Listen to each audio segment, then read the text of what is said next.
right, well, good afternoon, everybody. Happy looking group today. I have just a few things at the top, and then I'll be happy to take your questions. In a powerful demonstration of the United States' unwavering support for Ukraine, Secretary Austin visited Kyiv yesterday, his fourth visit to Ukraine as Secretary of Defense, to meet with Ukrainian leaders and to show the Ukrainian people that we stand with them in their fight for freedom.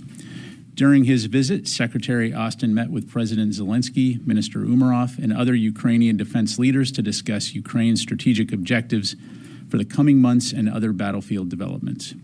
He also engaged staff at the U.S. Embassy in Kyiv and thanked them for their tireless work in support of Ukraine. And in a major speech at the Hendadi Udevko Diplomatic Academy in Ukraine, Secretary Austin reflected on Ukraine's remarkable displays of courage and resiliency in its war of self-defense to date. He laid out how the outcome of Ukraine's fight for freedom will help set the trajectory for global security in the 21st century and reiterated that the United States will continue to stand with Ukraine in the days ahead. You can read and watch the Secretary's full speech on defense.gov. Underscoring our commitment to Ukraine, Secretary Austin also announced a new security assistance package while in Kyiv. This latest PDA package delivers Ukraine $400 million in additional capabilities, including munitions for rocket systems and artillery, mortar systems and rounds, armored vehicles, and anti-tank weapons. The Secretary is now back in Rome, Italy. He'll conclude his week of travel with a visit to the Vatican tomorrow for a papal engagement before heading back to the United States. Turning now to the department's ongoing support for hurricane recovery efforts. As of earlier today, the National Guard has more than 1,100 guardsmen, more than 100 high-water vehicles, and helicopters from 3 states mobilized for the response and recovery mission following Hurricane Milton. Additionally, the U.S. Army Corps of Engineers has approximately 270 people working 9 mission assignments, including temporary roof support, infrastructure assessment, debris control, flood response, and more. Also, the National Guard has roughly 2,000 guardsmen, 65 high-water vehicles, and 8 helicopters from 9 states mobilized for the response to Hurricane Helene. The U.S. Army Corps of Engineers has more than 450 personnel engaged in 33 missions across the region, supporting debris control, temporary power, infrastructure assessment, flood control, and safe waterways assessments. Secretary Austin continues to receive updates on these response efforts, and the department continues to be engaged with interagency partners in support of FEMA, the White House, state, and local governments.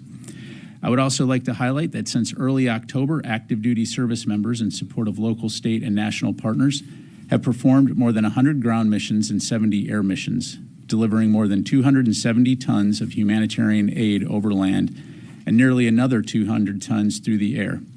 To put this in terms that are a little easier to visualize, that amounts to 154,415 gallons of water, 53,232 bottles of water, and 262 pallets of food, which equals roughly 20,000 meals. Additionally, these service members were active in route clearance, clearing more than 660 miles of roads and opening 27 ground routes, allowing for increased access to some of the hardest hit areas of the state.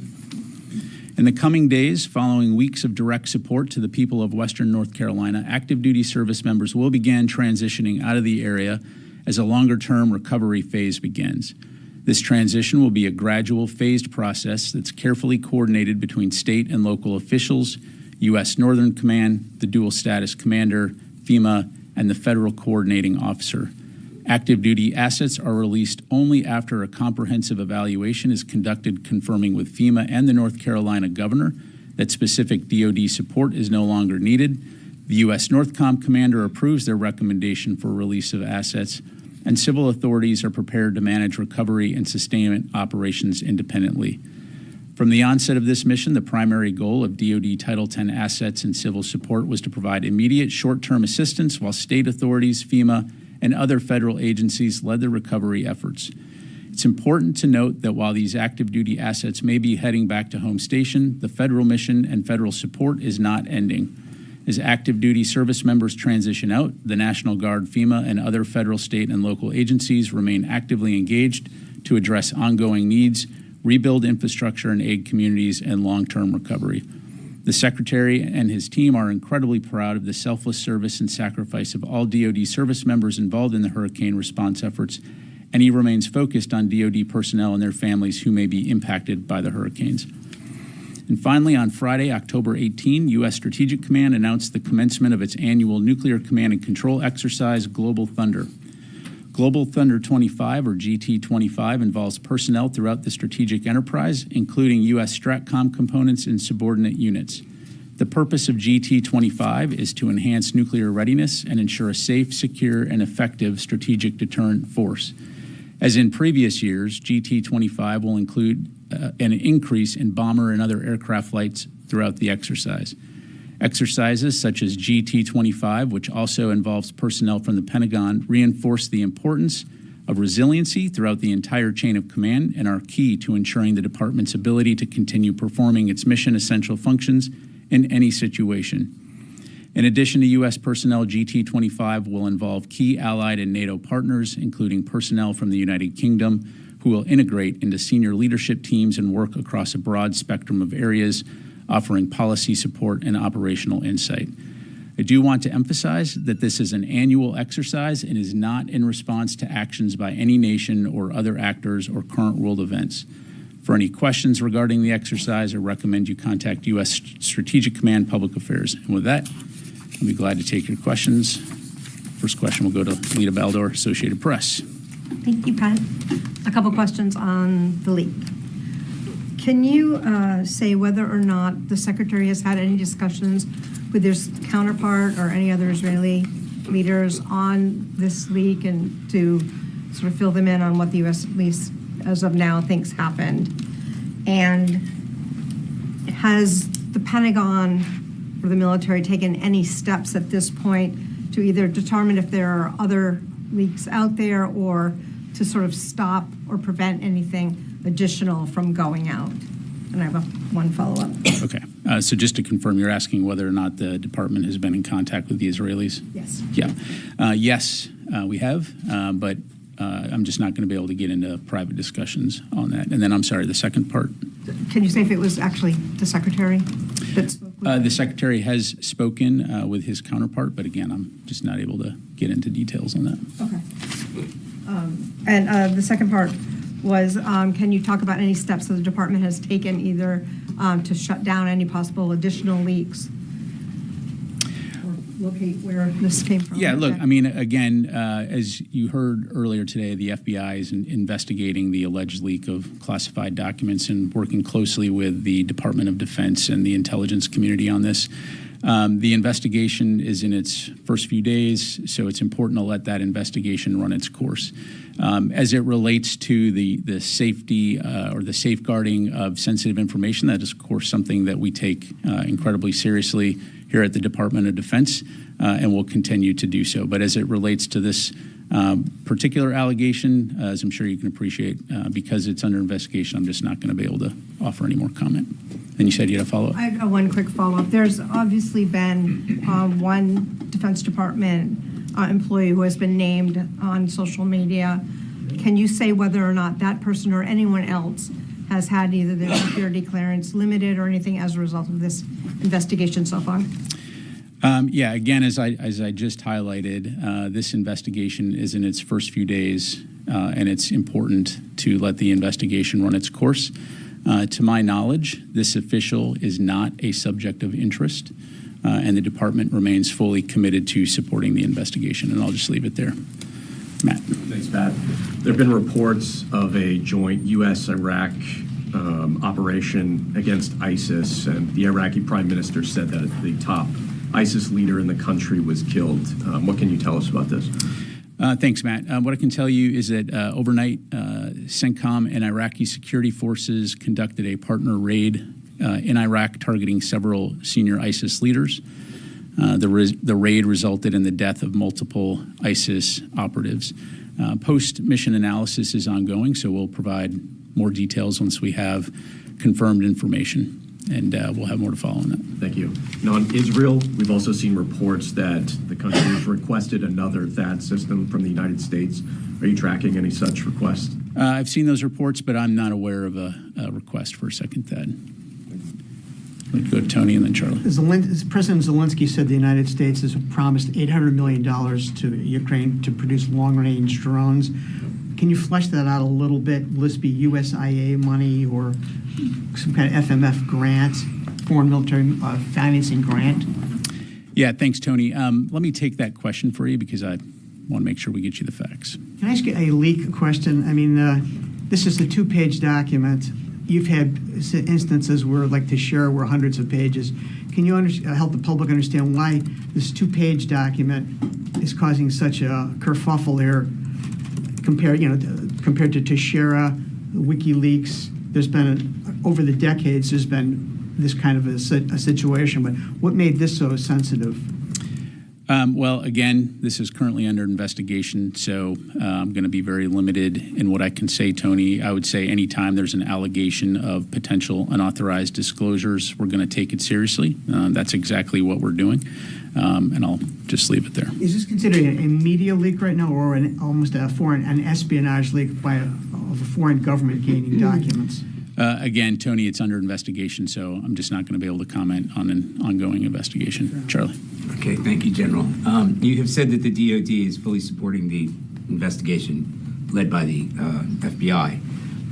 Who at the DoD? Which departments, which personnel are involved in this? Yeah, what I would tell you, Charlie, is DoD is fully supporting. The FBI is the lead on this investigation, so I'd refer you to them for any questions. But aren't there representatives of the DoD that are part of the investigation? I just said that the department is fully supporting, but I'm not going to have any more details to go to provide beyond that.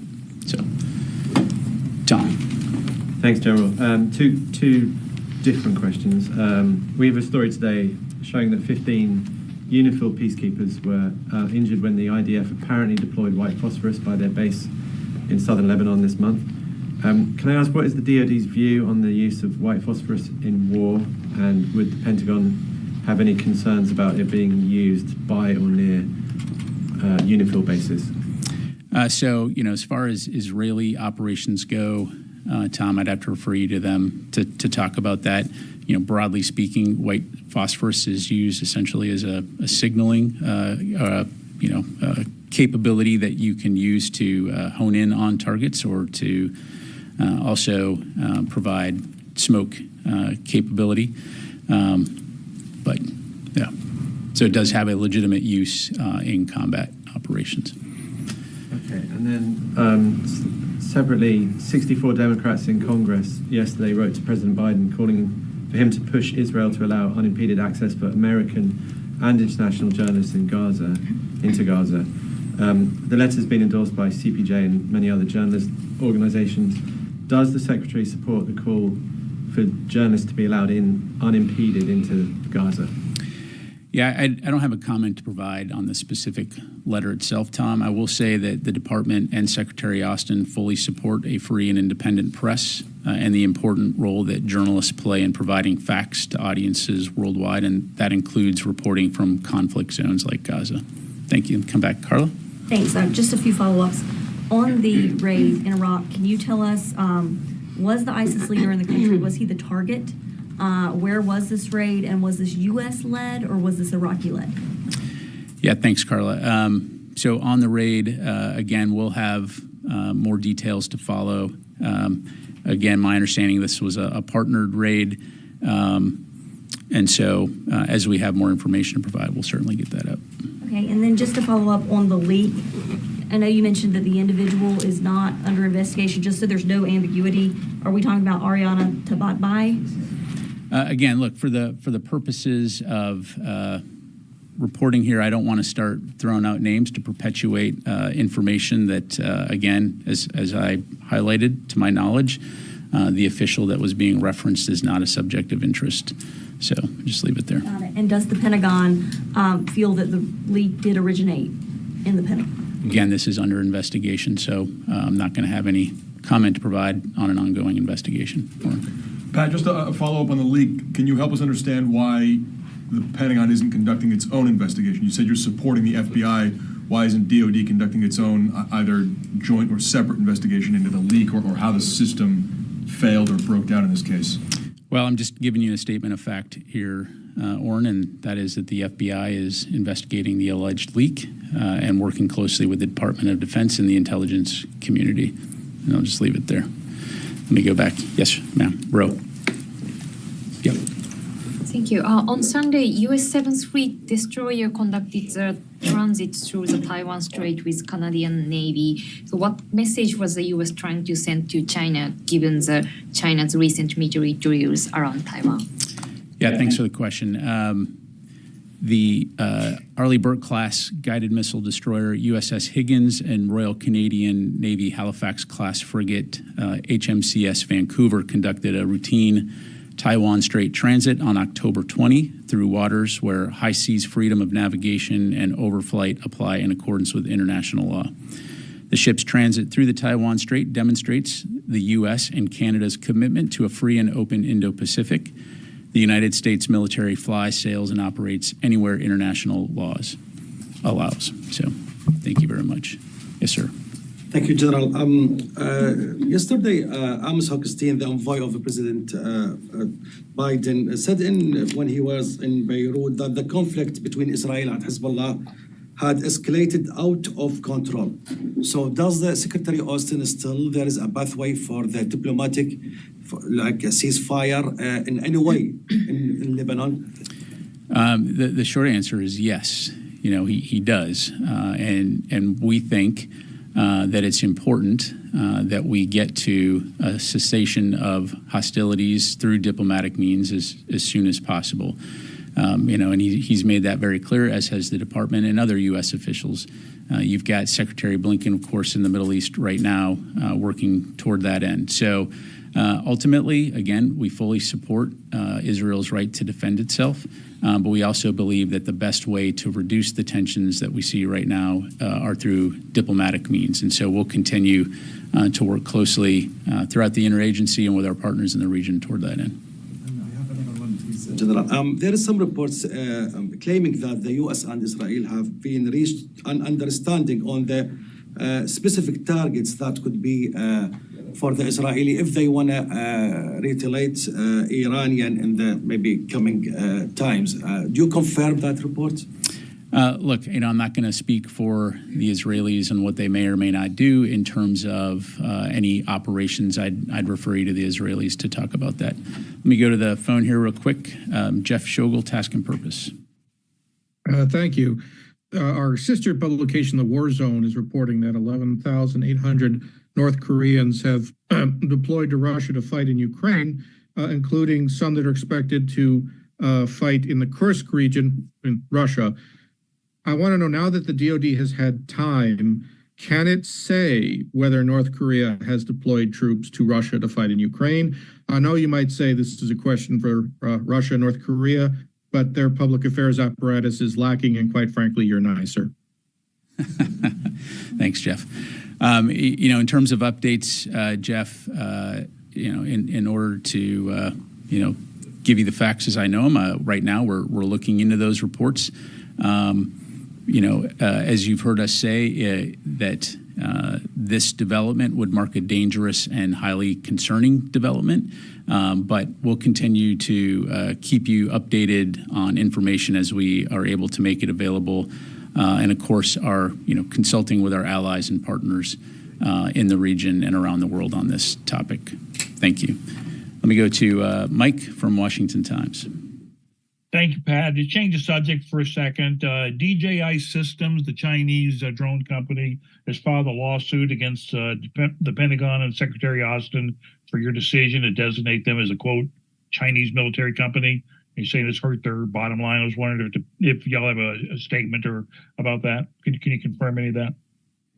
Yeah, thanks, Mike. As I'm aware of the press reports on this, but we are not going to be able to comment due to ongoing litigation on this issue. So just have to leave it there for right now. Come back to the room, Janie. Yep. Thank you, General. Two questions on the dispatch of North Korean troops. North Korean fighter pilots were already training in Russia, and it was revealed that the dispatch of 1,500 special forces and several thousands ground troops and already been trained. Even though the United States has surveillance attached, but why the White House and the State Department ignoring the answer to this, and what is the Pentagon's position on this? I'm not sure I fully understand your question, Janie. Can you about North Korean pilots training in pilots and training at Russia already been through, but why United States surveillance assets cannot catch this issue? Well, look, clearly North Korea and Russia have a relationship. As to the eaches of that relationship and the kinds of exchanges of information and training that they've had over the years, that in and of itself is not something that's necessarily new. But obviously, we're continuing to keep a close eye on this as it relates to the situation in Ukraine. And as I highlighted to your colleague, when we have any updates on that to provide, we certainly will. Okay. South Korean president and the NATO Secretary General had a phone call conversation yesterday, and he mentioned the possibility of providing Ukraine with weapons of mass destruction, including 155 millimeter shells. How would you react to this?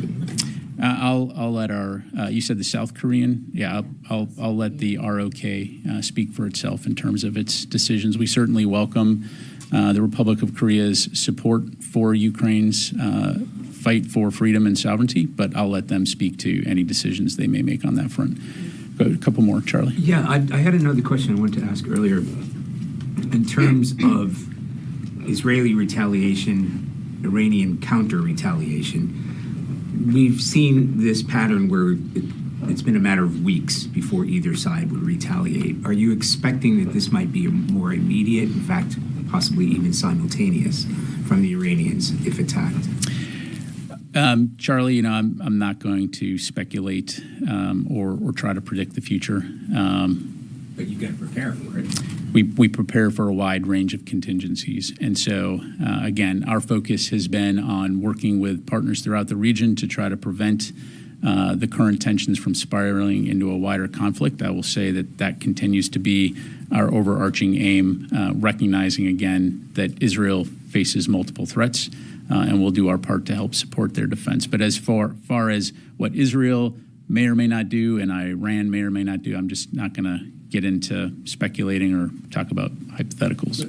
For instance, having the THAAD in place before Israel retaliates, does that play into the calculus?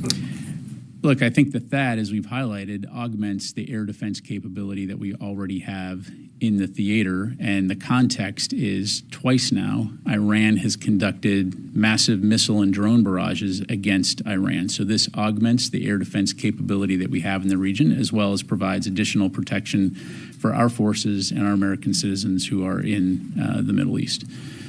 Last question, Matt. So a quick follow-up on that partnered operation in Iraq. Did you have any battle damage assessment on ISIS, and were there any American or partnered force casualties that you're aware of? So the mission analysis is ongoing. We do have reports of 2 U.S. service members that were injured. I don't have more to provide at this time, Matt. My understanding is that both of them are in stable condition being treated for their injuries, but certainly we'll have more to provide on that as it becomes available. Yeah.